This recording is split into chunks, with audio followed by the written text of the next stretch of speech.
All right, do you have another lighter? I can go get. Like a normal lighter.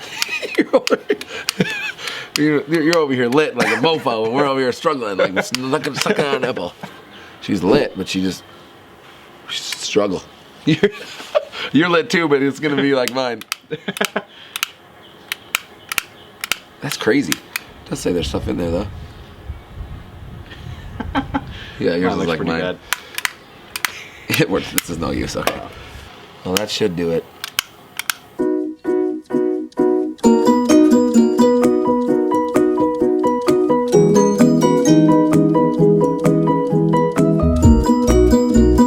Hello, all you cigar lovers. Simple Diversion here. My name is Graham.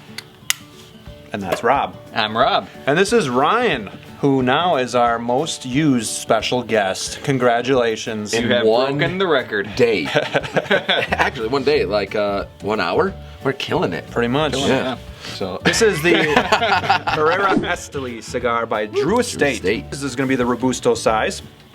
It's going to be 5.5 inches by 52 ring gauge.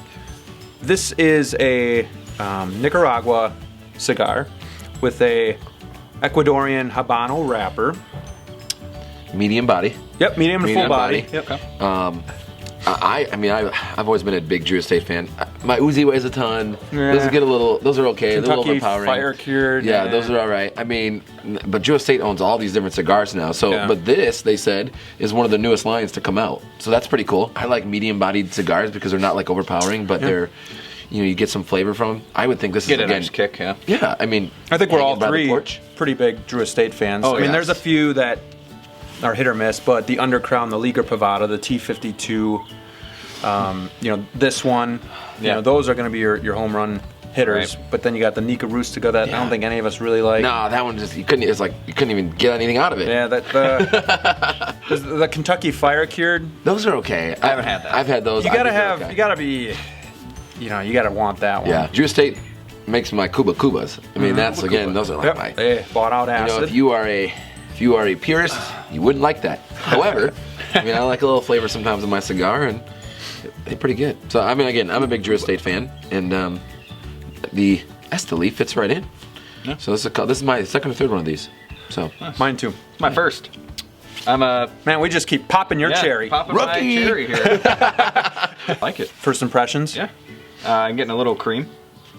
Yeah. Roasted nuts. I think kind of said that, roasted nuts, and then like a honey roast. Yeah, and I think on my palate, I'm getting a little bit of spices. Yep, I'm getting a spice off the back end of it. Yeah, like off the back end. Yeah. On the little tail when you exhale, you get a little bit of spice on it, which I really like. Kind of cuts your lips a little bit. Yeah. He's cutting his teeth again. So far, the burn seems fine. We're just a couple minutes in, but no issues there. Construction seems really nice. Invisible, tight seams on it. Very good construction. Yeah. Which we wouldn't expect anything less from. Do you guys get a lot of? I mean, again, I like all types of cigars, but do you get a lot of like harsh tobacco taste from this one? I find just myself in the first third of my cigars, a lot of it's going to be spice, and then that harsh tobacco flavor, and then as I work in, the transitions seem to get a little bit more. I definitely always get positive for me. That tobacco taste toward the end when it gets it's a little more harsh towards the end. Yeah, it's getting soggy. I mean, I was always taught. Yeah, I mean, when I was always taught, your first third to your half, you're going to get most of your flavors, and then towards the end, you're going to get a lot of more harsh tobacco depending on the cigar. But even the flavored ones, you're only to 3/4 are you going to get the full flavor. Typically, people smoke to the band, and then that's kind of where they end it because it either gets too warm. And then it gets soggy. Right. But some people, like this guy here, I don't waste cigars. I don't waste cigars. We have one of our friends will even stab a toothpick in it, and he'll just roach that thing. Wow. Well, the guy I started smoking with was my grandpa, and this guy was the gentleman who would smoke it and then chew it. So, I mean, that's some Ulysses S. Grant stuff right there. I mean, so I was taught not to waste cigars. When I had my first cigar, but he was one of those guys on the golf course when he'd have it all the way down to the nub, and then he'd just kind of keep it there, and it wasn't even smoking anymore. So you just put it in his mouth. He left it like right here, and then he would kind of chew on it a little bit, and then 5-10 minutes later he would get rid of it. But I know a lot of those old timers too. They won't even light it, and they'll just have it hanging in their mouth all day and chew it. They'll just chew on it all day. I like the label. It looks like an old movie theater. Yes, yeah. No, that's actually a good comparison. I think that's what they're going for. Simple, but like the great. Like the what do they call that? The walk, like the star. Oh, boardwalk. Boardwalk. Yeah, like the boardwalk. Yeah, yep. Or I haven't bought these in a while. I mean, how much? What do they run? I actually picked these up at the local B&M, so they're going to be a little bit more expensive than if I got them online. I think they ran about $9 a stick. Where if you went online, $6, $7 a stick maybe. But under 10. And again, Cigar Dojo app. Range. Get your coupons. Yeah, that's what I Get use. them cheaper, man. Yep. So we're about a third, almost a third of the way. Third, yeah. Got a good burn going. Yeah, it's just holding on pretty strong. Third. Are you guys one of those guys too that like? I mean, I was always taught hold on to the ash until it's about to fall, but then you run the risk of like, oh, do you get it on your plants or your, your Son of a moment. Son of a moment. Yeah, like. You should hold on to it for a little bit because it does insulate the cherry and it prevents it from getting too hot or going out. Yeah. But again, I'm not one of those guys that are going to push my luck and Right. Yeah, I'm the same way. I have it fall in my lap. Yeah. Just every kind once in a while, I'll just go like this, and if it falls, then yeah. That's why the two tapper. If you get two taps, then you're good. Double tap. Question for you guys, because this is a huge topic. Yeah. Questions for you too. What do you guys think of keeping your cigars with the cellophane on them? Do you unwrap them when you get them? Do you take them off? What do you do? And I have two separate humidors, as I told you before. I have an infused one, and then I have a regular one with, types of cigars like this. And my research and people have told me that your normal tobacco cigars should be unwrapped, and that way they age quicker. They kind of get the flavors commingled a little bit, and they kind of bounce off each other, and it's supposed to be good for them. So, on the other hand, though, my infused one, I was told to keep the cellophane on, so those flavors do not commingle. So that's my opinion. And that's the biggest thing. And it's opinion. Everybody's got their preference. Right. Some people say, I mean, if you are a cigar smoker that smokes a ton, some people say if you should not unwrap them because you want that flavor of just that cigar. But if you have a ton of them, maybe you like getting in there and having those flavors mixed. So, I don't know about you. What about you? I usually keep it in for a while, and then choice of words, and then he pulls it out at the right time. No, but I don't have a humidor yet, which we were going to talk about later about shopping for one. Or I don't even have a cooler. I started getting really into cigars about a year, maybe almost a year and a half ago. So I'm going to shop with Graham here and then figure that out. But so yeah, usually if I buy a cigar, open it up within the first couple of days. I've kind of been back and forth. Half of mine are off and half are on. The only reason I would keep them on is to prevent damage. If they do rub together, you can damage the wrapper. If you do leave the cellophane on, though, it will breathe and it will age, but it will not age as quickly as an unwrapped.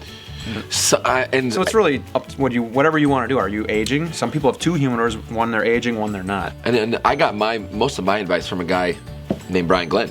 So he's been help to me, and he will also tell you the one thing he said I heard a long time ago is that sometimes in the cellophane too you can get some mold, but I've also heard of people getting mold when it's not in the cellophane. So it just depends on your humidity, obviously. But for me, like I said, and having the regular humidor, I like to put it unwrapped. And if it is in the cellophane though and you do get mold, it will be contained to just that cigar at least. So it's it's all preference. There's no right or wrong. Yeah, I would agree. Again, it's all preference. Like you said, it's opinion. Yeah. Whatever works for you, so your cigars last. Yeah. So don't hate on us in the comments below. It's opinion. But like Rob said too, he's looking at possibly purchasing a humidor. There's tons of options. You can get just your typical box humidor that's Spanish cedar.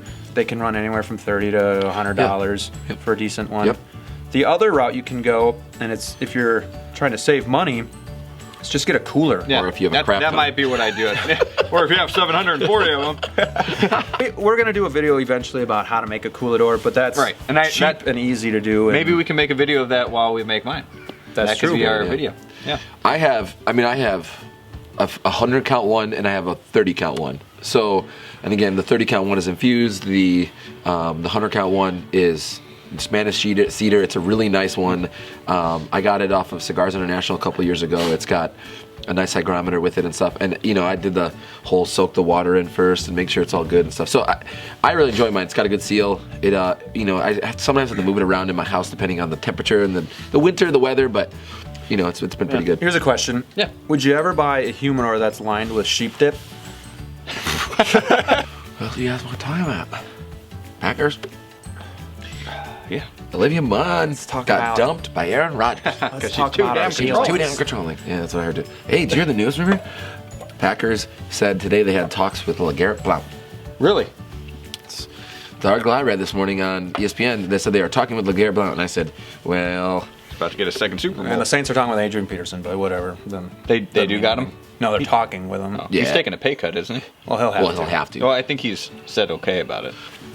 We don't usually pick up hitchhikers, but I'm gonna go with my gut on this one. Saddle up, partner. Dumb and Dumber for any of you Ooh. that don't know. So, fellas, we just talked about the Feathery on our last video, I love that. and now we are actually going to pair it with the Herrera Esteli and see how if it kind of drains the cigar flavors or if it enhances Brings it them. brings it out. I actually looked online and they said this was a good pairing Yeah. with the Feathery, so we'll Nice. see. Yeah, and like we said with the Feathery, it has a little sweet taste, so I could see it bringing out some of the flavors in this. Yeah. So, Definitely. man, cheers. Cheers. Cheers, boys. Gross. Cheers, boys. Gross, yeah. Man. Oh, it's smooth. It is getting better as I drink more of it. I don't know if that's the alcohol talking. We haven't had that much. Might be. It's very creamy. The Scotch I or get the just mixture? the combination. Creamy. Yeah, brings the I cream still out. get that toffee. Yeah. Yep. Ooh, yeah. Now, if we went with a Lagavulin or an Ardbeg, I don't think that would be a No, very I good don't think pairing so. because this, like we had the Ruination with the Ardbeg and it didn't drain it or anything or take away from the cigar, but I think it would take away from this one. yes, I think all you would taste is the peaty flavors. Sure. Yeah. So, and you guys said you're more of a peaty type, bourbon and whiskey type guy, or Scotch. That's your kind Right. of. Yep. Peat is okay for me. Again, I kind of prefer the more sweet, but again, it depends on what you're pairing it with too. But I do like some peat. But you guys prefer that over. I prefer the sherry. We might have to I add would this real prefer the quick. sherry too. But I do like the peat. We definitely liked the pairing with this. Would you buy the Herrera Esteli again? I would. Again, I order most of mine online, so I would say if you could get it for around $8 a stick, I think you're doing pretty well. Yeah, awesome. And I think it's worth $8. Oh yeah, I agree. definitely. Go Just- get yourself some Herrera Esteli and some Yes. Feathery. And Pair it thank you together. guys for watching. Thank you, Ryan, On for a back being porch. a guest with us. We Yeah. appreciate it. Thank you guys. Real quick, It was a lot there of is fun. somebody who deserves a quick shout out yeah, to yeah. Romeo Rory. Thank you for everything you've done so far. Yeah, thanks for promoting the page Yeah. and getting the word out. We appreciate that. Anybody else that wants to do that, feel free. Feel we free. appreciate it. So, thanks for joining us tonight. And as always, See you soon.